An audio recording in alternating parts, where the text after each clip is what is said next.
참배 예수님 반갑습니다. 오늘도 기도하고 시작하겠습니다. 성모님과 함께 성부와 성자와 성령의 이름으로 아멘.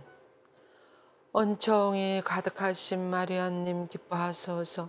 주님께서 함께 계시니 여인 중에 복되시며 태중의 아들 예수님 또한 복되시나이다. 천주의 성모 마리아님, 이제와 저희 죽을 때 저희 죄인을 위하여 빌어주소서. 아멘. 성모님, 당신은 얼마나 하느님 앞에 고귀하신 분인지 저희들이 차츰 알아들어가고 있습니다. 부족한 저희들에게 성령을 전구해 주셔서 마음을 온전히 열고 어머니의 그 성덕을 알아보고 성덕을 닮아갈 수 있도록 도와주소서. 우리 주 그리스도를 통하여 비나이다. 아멘. 성부와 성자와 성령의 이름으로 아멘. 네, 이제 오늘은 드디어 제8부에 들어갔습니다. 8부 성모 신심에 대한 네 번째 기초로서 그 성모님에 대한 여러 가지 특행에 대한 뛰어난 해설들, 성인 성녀들이나 또는 교부들의 그런 성모님의 특행에 대한 해설을 가지고 성모님의 성심의 그 기초가 얼마나 튼튼한 기초가 놓여져 있는지에 대해서 보겠습니다. 예, 제8부 그리고 오늘은 제8부 제1장으로서 성모님의 성심은 무엇보다도 가장 핵심적인 것이 원죄 없으심이고 죄 없으심이라는 거예요. 성모님은 그만큼 성모님 모든 힘은 사실은 이 순수하심, 죄 없으심에서 하나님 은총이 그대로 들어올 수 있으니까 모든 능력이 거기서 다 나오시는 것 같습니다. 우리가 본문을 읽어가면서 이 점에 대해서 한번 묵상해 보겠습니다. 제1장 성모님의 성심은 원죄 없으심과 죄 없으심이라고 없으심. 그다음에 성경은 중요한 여러 가지 이유로 성모님을 아주 용감한 여인이라고 하지 않습니까? 아주 정체성이 확실하고 그 시대 여성들이 정말 존재감도 없고 했던 그런 시대인데도 당신의 어떤 생각이나 주체적인 어떤 그런 것을 확실하게 밀고 나가시는 그런 용감한 여인이라고 할 수 있겠습니다. 그리고 성모님은 또 왜 그런가 하면 에우대 성인은 이렇게 이야기했습니다. 성모님은 하늘나라 군대의 사령관이며 지옥의 지배자, 사탄에게도 어떤가는 원수이기 때문에 그렇다 그랬어요. 몽포르 누부크 성인께서도 그 사탄이 가장 두려워하는 존재가 성모님이라고 그랬어요. 그래서 사탄은 성모님 있는 곳에는 가지 않는다고. 왜 그런가 하면 사탄은 어둠인데 성모님은 빛이잖아요. 은총이 가득하시고. 그래서 어둠이 빛 있는 데로 나오지 않는다고. 그래서 가장 두려워하는 성모님 어디 있다 그러면 사탄들은 달아나기 시작하는 거예요. 그래서 성모님의 그 순수하심, 죄 없으심이 사탄에 대한 아주 너무나 두려운 존재, 너무나 아주 어떤 두 번째 보죠. 지옥의 군대들이 전쟁터에서 작고 약한 보병들로 잘 조직된 힘센 적들을 두려워하는 것보다 성모님부터 두려워한다고, 더 무서워한다고 그랬습니다. 왜 그런가 하면 성모님의 그 죄 없으심, 순수하심 때문에 그렇습니다. 성모님은 잘 배치된 군대들보다 더 두려운 존재이다. 성모님은 사탄의 머리를 완전히 밟아 부숴버리는 그런 분이라고 성경에 나오지 않습니까? 그래서 첫 아담과 하와가 죄를 지은 후에 하나님께서는 사탄에게 이렇게 말했습니다. 여러분들 기억하십니까? 창세기 3장 15절에 나는 너와 그 여자 사이에 너 후손과 그 여자의 후손 사이에 적개심을 일으키리니 여자의 후손은 너의 머리에 상처를 입히고 너는 그의 발꿈치에 상처를 입히리라. 이것은 바로 여자의 후손이 사탄의 머리를 밟아 부숴버린다는 거예요. 그래서 이 여인이 바로 성모님이고 여인 후손은 예수님이 되시는 거죠. 그래서 이 말씀은 성모님은 모든 종류의 죄를, 아주 작은 도덕적인 죄뿐만 아니라 최초의 모든 죄까지도, 저 원죄죠. 그리고 또 특히 지옥 괴물의 우두머리 사탄의 존재까지도 완전히 부숴버릴 수 있는 힘이 있다는 거예요. 하나님 앞에서는 사실 사탄은 아무것도 아니죠. 근데 성모님이 하나님 앞에 너무나 힘 있으신 분인 거예요. 왜냐하면 하나님 힘을 그대로 다 성모님을 통해서 사용할 수 있으니까 아주 사탄이 얼씬 못할 정도로 너무나 두려운 존재가 되는 거예요, 성모님. 그래서 이렇게 이야기했습니다. 성모님은 아주 작고 사소한 죄도, 그러니까 성모님은 죄를 너무나 두려워하고 정말 무서워하는 거예요. 사소한 죄, 도덕적인 죄보다 더 작은 죄를 수천 번 짓기보다는 차라리 지상과 지옥에서 겪을 수 있는 모든 고통을 받기를 더 원하시는, 그만큼 죄를 피하시는, 두려워하고, 왜냐하면 죄가 가장 하나님 마음을 아프게 해드리는 것이기 때문에 그렇습니다. 그래서 그래야 성모님은 실질적으로 죄를 완전히 극복할 수 있었습니다. 왜냐하면 죄가 없으셨기 때문에. 예. 그래서 거룩한 교부들이나 박사들이 또 신학자들이나 또 거룩한 공예들이 이렇게 이야기했습니다. 원죄 문제에 있어서 성모님에게 원죄 없인 잉태의 영예를 수여했지 않습니까? 원죄 없인 잉태 교회가 선포된 것은 1854년이었습니다. 그것도 사실은 초대교회 때부터 계속 성모님이 원죄 없으심에 대한 논의들이 계속 있었는데 이 현대 와서 좀 늦게 선포됐다고 할 수 있죠. 그렇지만 마침내 성모님은 원죄 없이 잉태되신 자이라고 이렇게 선포를 하시고 4년 후에 루르드에서 성모님이 발현하셔서 나는 임마클레이트 컨셉시오, 원죄 없는 자다고 그렇게 증거를 해주셨습니다. 그래서 정말 성모님은 죄가 없으신 거예요. 저도 이것을 알아들은 지가 얼마 안 됐는데 성모님은 어떻게 하나님 앞에 그렇게 능력이 있으실까? 성모님은 은총에 전능하다고 할 정도로 능력이 있으시다 그러잖아요. 성모님이 하나님 앞에서 못할 것이 없다고. 왜냐하면 하나님 힘을 입으면 정말 뭐든지 할 수 있는 거예요. 그것은 왜 그렇게 성모님이 하나님의 힘을 잘 입을 수 있는가 하면 성모님 안에는 하나님 은총이 들어가서 작용하는 데 있어서 방해되는 요소가 하나도 없는 거예요. 즉 무슨 말, 죄적인 요소나 어둠이나 이런 것 천에 없이 너무나 순수하고 깨끗하시니까 하나님 은총이 그대로 들어가서 일을 할 수 있는 거예요. 그것이 우리하고 다른 점이 같습니다. 그래서 원죄 없이 성모님은 원죄 없이 잉태 되신 성모님을 통해서 일을 많이 하신 막시밀리안 골베 신부님이나 또는 돈보스코 성인이나 여러 성인들이 성모님을 잡고 엄청난 일들을 하실 때 보면은 원죄 없이 잉태된 성모님을 잡고 그렇게 일을 하는 거예요. 왜냐하면 원죄 없이 잉태되신 성모님을 통해서 모든 은총이 다 들어올 수 있으니까 그 성모님을 잡고 그렇게 일을 하신 것 같습니다. 그래서 골베 신부님도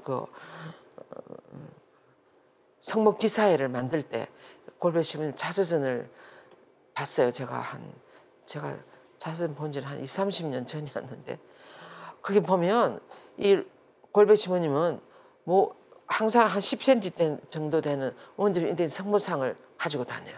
그리고 당신 책상에도 있고, 그리고 신문이나 이런 걸 많이 인쇄물을 찍어내가지고 온 유럽에 1차 대전 후에 신앙을 잃어가는 유럽의 많은 사람들에게 그 신문, 그 인쇄물들을 다 전하고 이렇게 할 때 맨손으로 그렇게 하시는 거예요.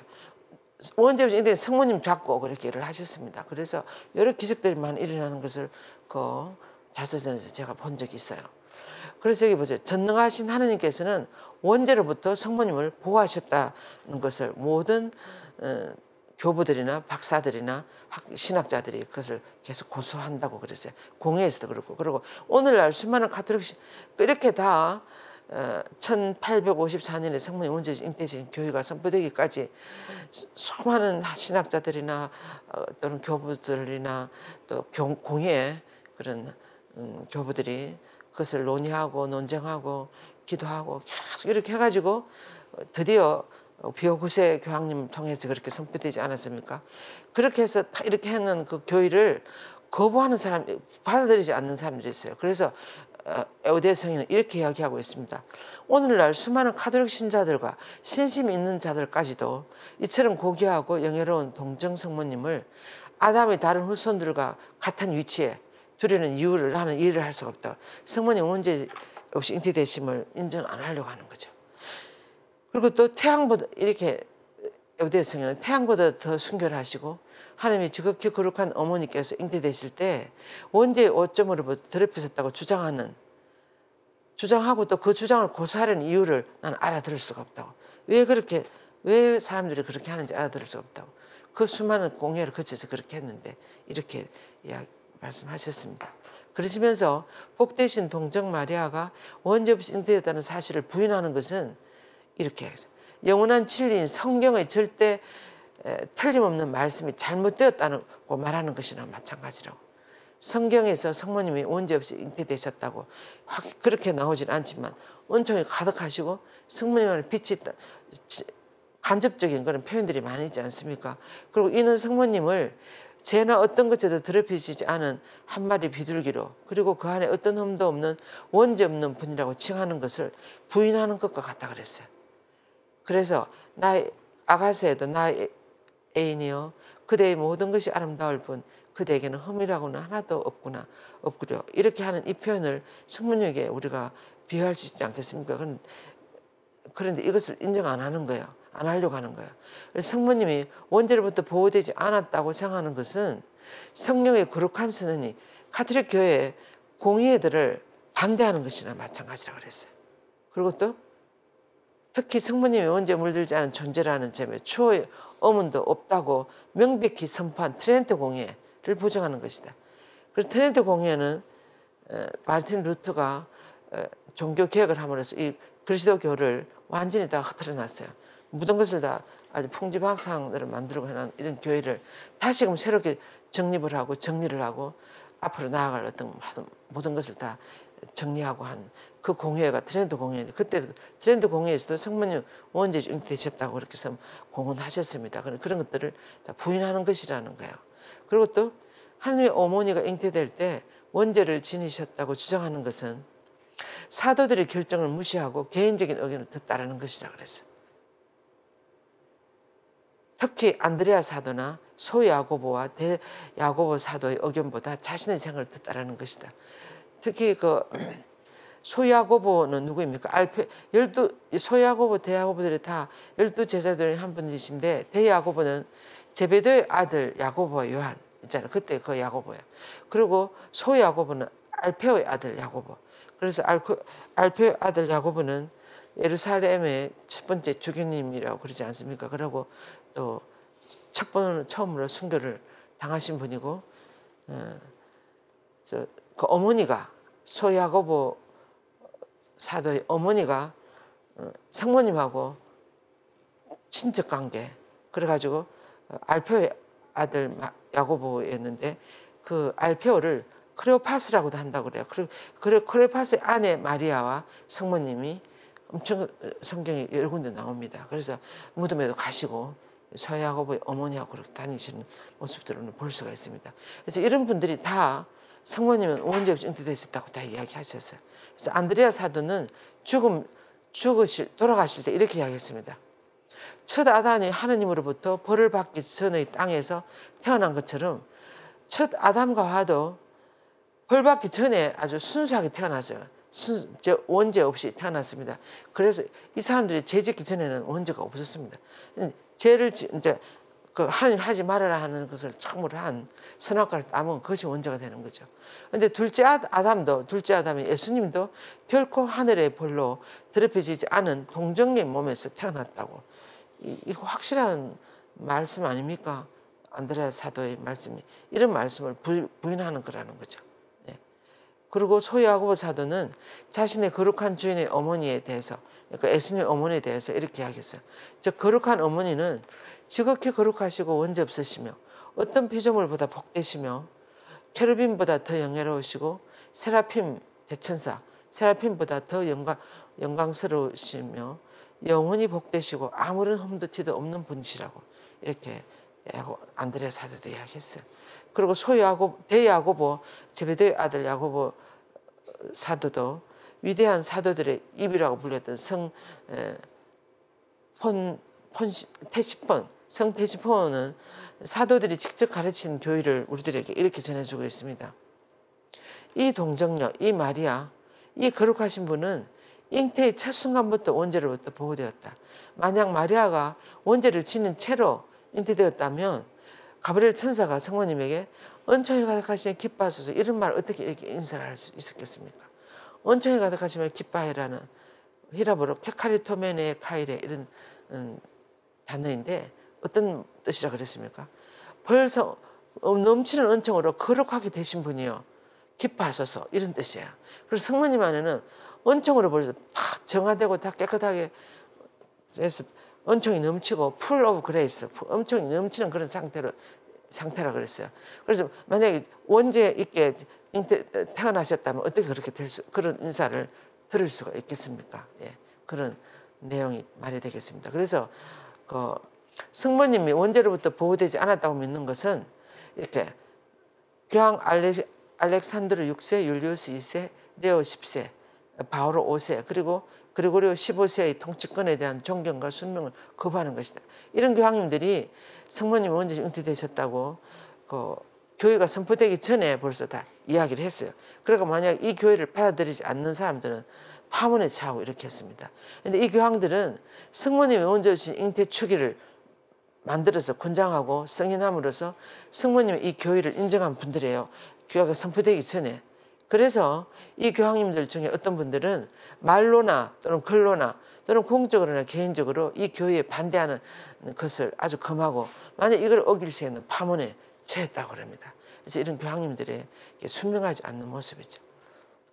그리고 성모님의 원죄 없이 잉태되신을 믿는다는 것은 성모님이 온 세계의 수많은 주교님들이나 대주교님들보다 더 많은 빛을 가졌음을 믿는 것이죠. 그들은 모두 성모님의 원죄 없으신 잉태 교회에 다 동의했어요. 많은 여러 주교님들이나 대주교님들이 동의하고 성모님만이 정말 그렇게 원죄 없이 잉태되셨다는 것을 부인한다는 말이 되겠습니다. 그래서 그것은 성모님을 거룩한 교회 교부들과 성 안토니오, 성 바실로 이런 교부들이 다 성모님 원죄 잉태를 다 인정하셨어요.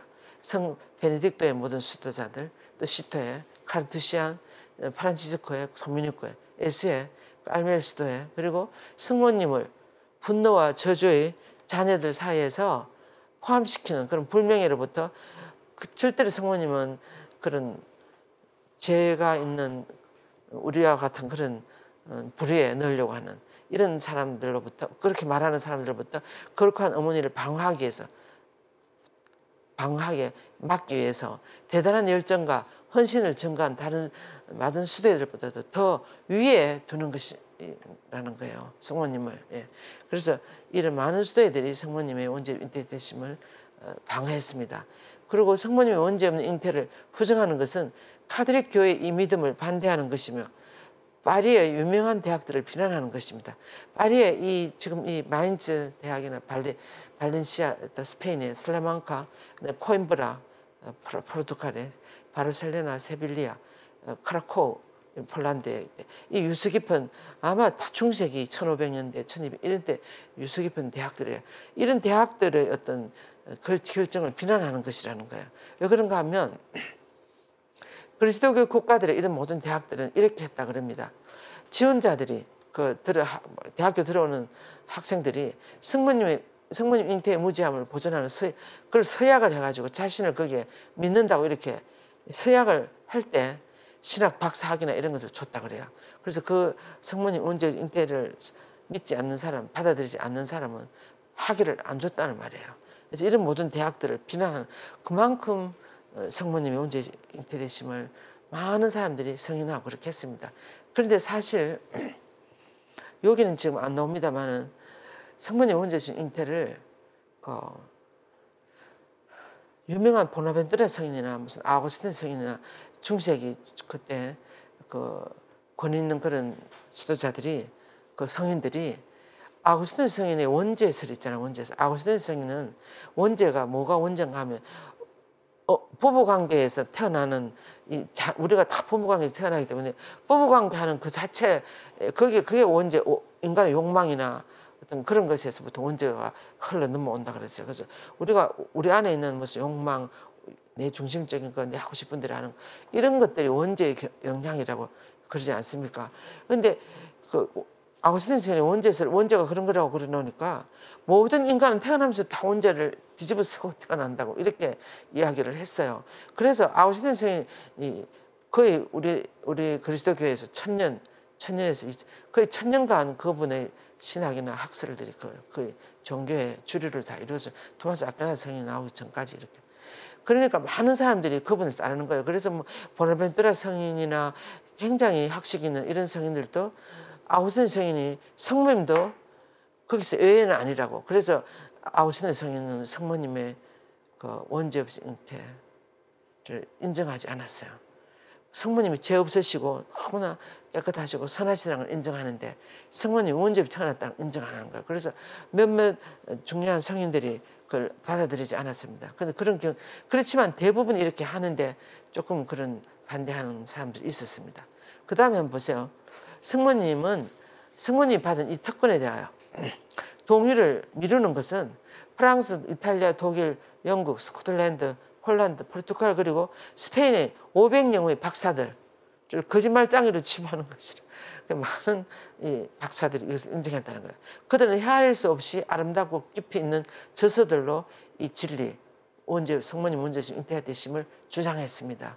그리고 또 예수회만 해도 60여 명이 넘는 회원들이 박식하고 경건한 글로서 이 문제에 있어서 하나님 어머니의 명예를 지키기 위해서 나섰다고 그럽니다. 그 여대 성인이 다 조사를 해가지고 이렇게 이야기하시는 거예요. 그래서 성모님 잉태될 때 죄 물들지 않았음을 부인하는 것은 전능하신 하나님께서 하신 놀라운 기적을 사실은 비웃는 것이죠. 이건 누가 그렇게 했습니까? 하나님이 그렇게 하신 거죠. 하나님이 성모님이 안나 어머니의 그 배에서 잉태되실 때 미리 사해 주셨다고, 원죄를 미리 사해 주셨다고.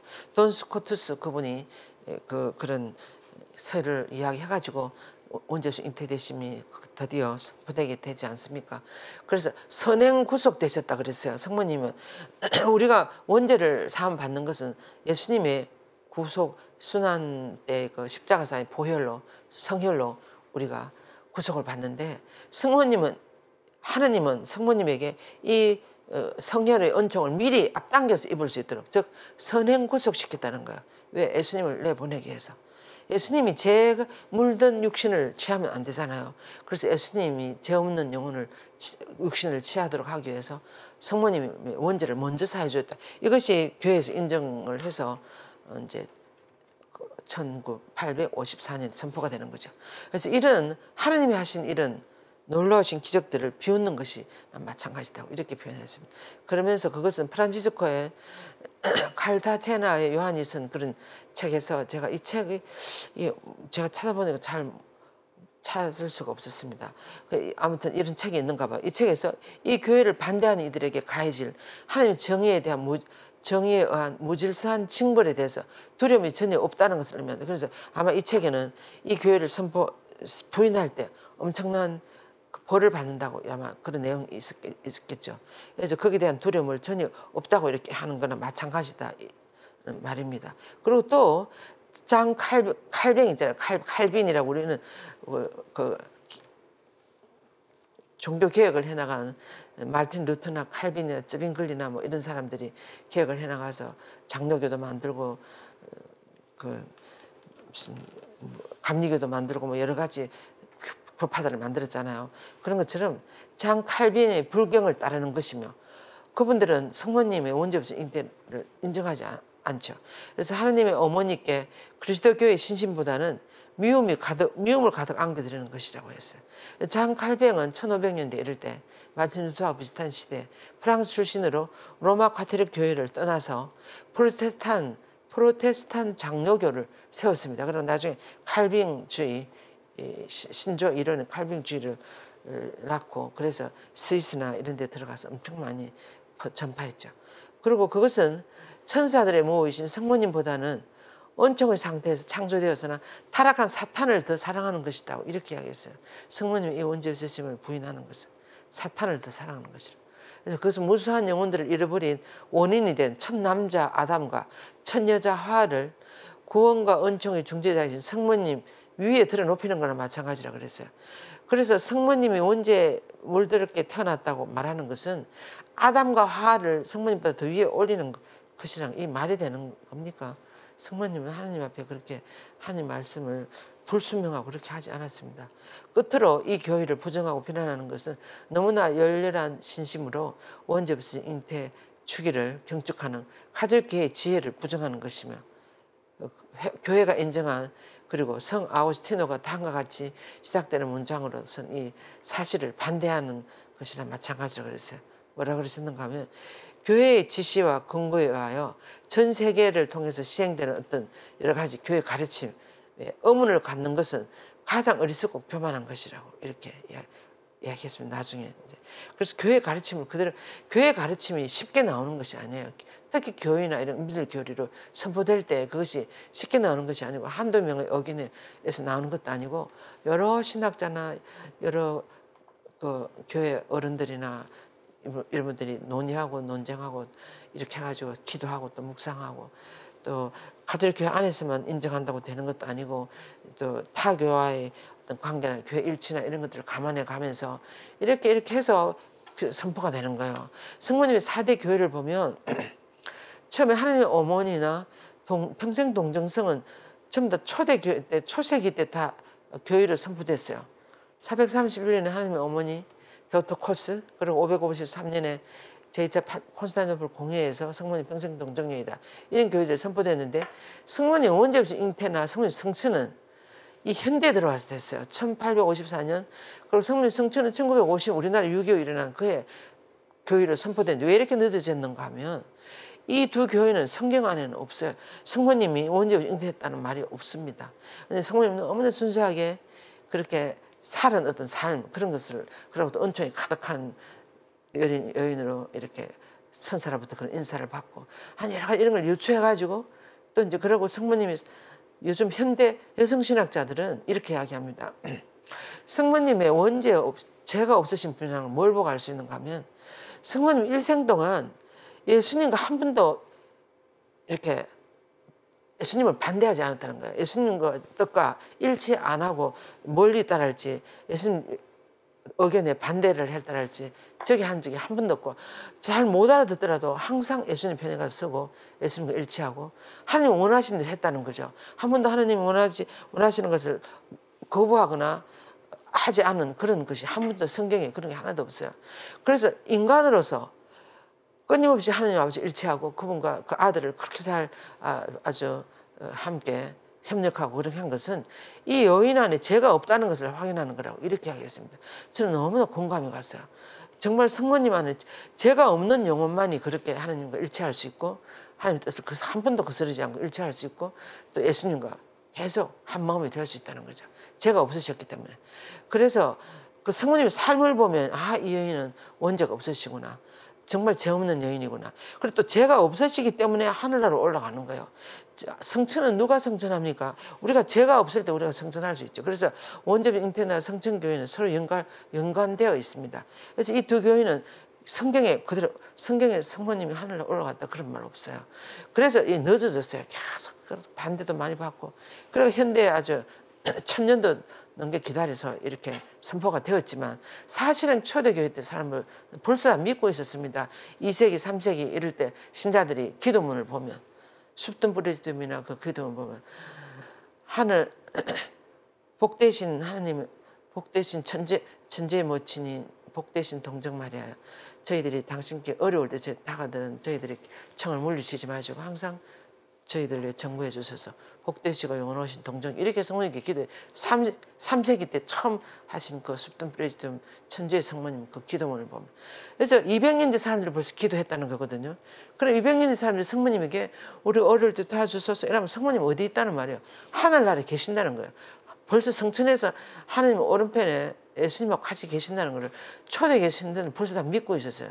그런데 그것이 교회로 선포되는 것은 1600년이나 이후에 1854 이렇게 선포가 되는 거예요. 그렇지만 초대교회 신자들은 이 신자들이 항상 교회가 선포하는 교회보다 먼저 가요. 그래서 그것을 신앙 감각이라고 그래요. 센수스 피델리움이라고. 신자들이 벌써 그리고 또 보세요. 천주의 성모여 이렇게 불러요. 그럼 하나님 어머니라고 벌써 부르잖아요.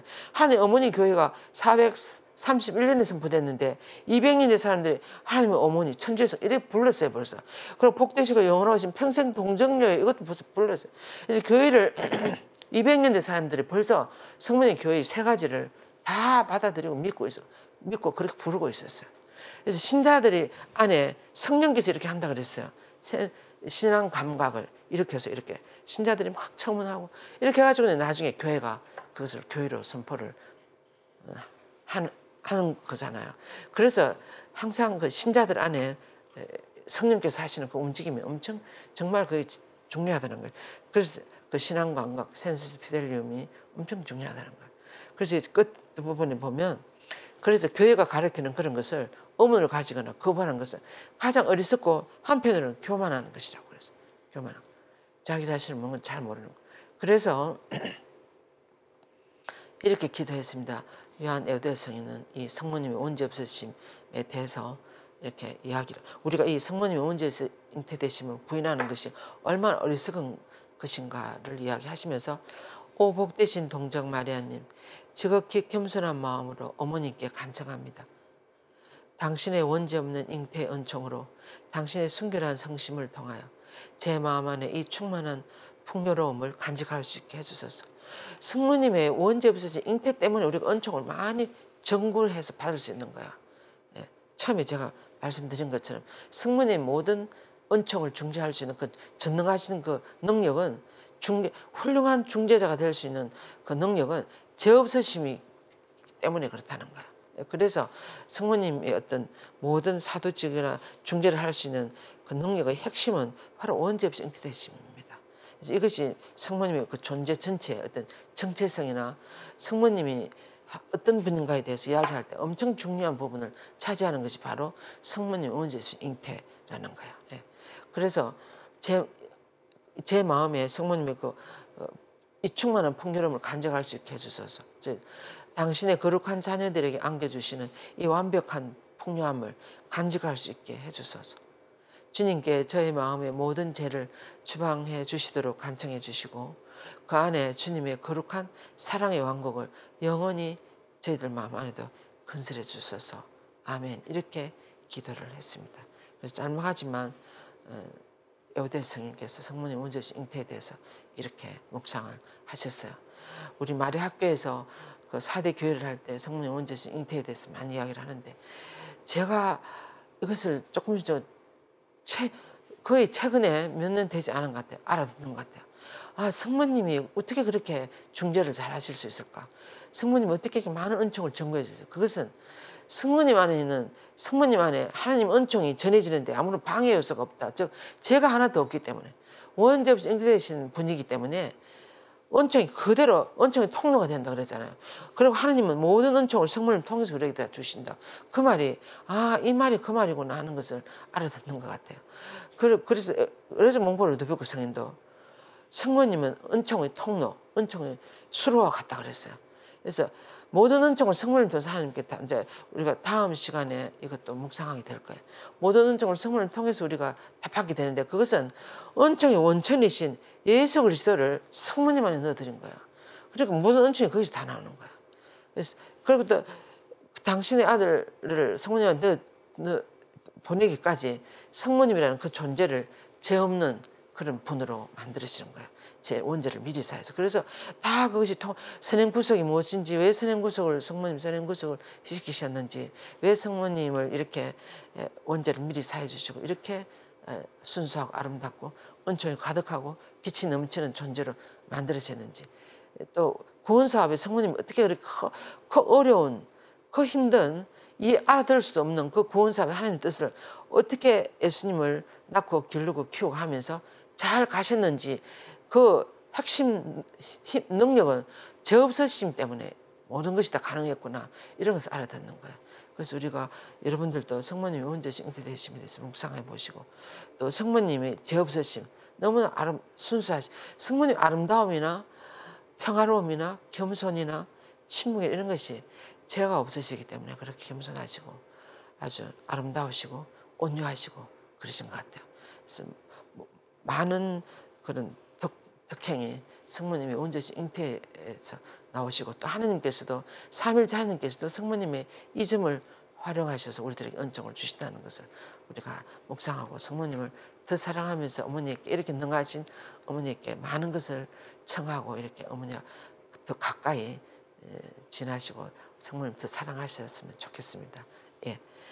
이렇게 오늘 이 원죄식 잉태되심 이렇게 묵상하고 하나 여러분들에게 공지를 드리겠습니다. 지난 시간에도 말씀드린 것처럼 저희들이 상반기 하반기에 온라인으로 줌으로 33일 묵상을 합니다. 이 33일 묵상이라는 것은 성모님이 우리들의 은총을 전해 예수님께 가는 데 있어서 가장 빠르고 쉽고 안전하고 확실한 지름길이라는 것을 말하고 있습니다. 루드비크 성인이. 그래서 이 지름길을 통해서 우리가 하나님께로 잘 가기 위해서 어떻게 잘 준비해 가지고 성모님의 그 태없으신 마리아 성심 안에 원죄 없으심 안에 봉헌돼서 어머니를 따라 살아가는 삶을 살도록 인도해 주시는 것이 바로 33일 묵상회입니다. 한 번도 안 해보신 분들은 반드시 한번 해보시기를 권합니다.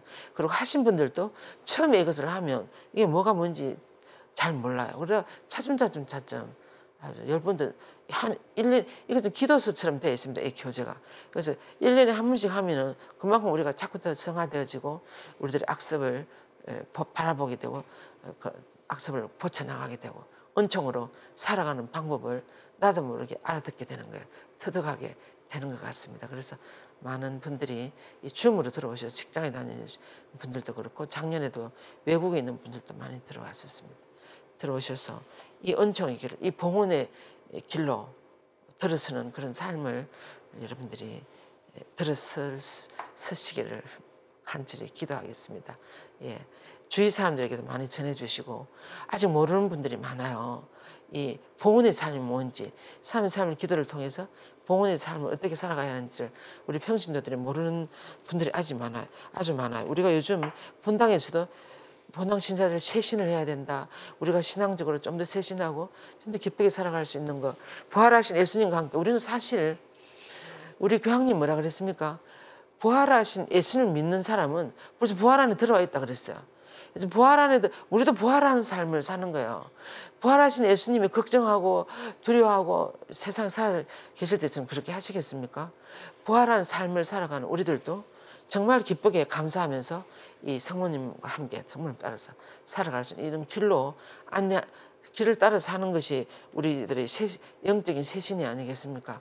그래서 이 33일 묵상 기도는 우리 신자들에게 정말 훌륭한 쇄신 프로그램이라고 할 수 있겠습니다. 이것을 저는 그렇게 여러분들에게 모두 추천하고 신부님들에게 그렇게 추천해 드리고 싶습니다. 본당 신자들의 신앙의 쇄신을 위해서 많이 이야기하시고 고민하시잖아요. 그래서 이 묵상회가 그런 역할들을 아주 너무나 잘 좋은 프로그램인 것 같습니다. 네, 수고 많으셨습니다. 끝까지 들어주셔서 감사합니다. 영광이 성부와 성자와 성령께 처음과 같이 이제와 항상 영원히 아멘. 성부와 성자와 성령의 이름으로 아멘. 감사합니다.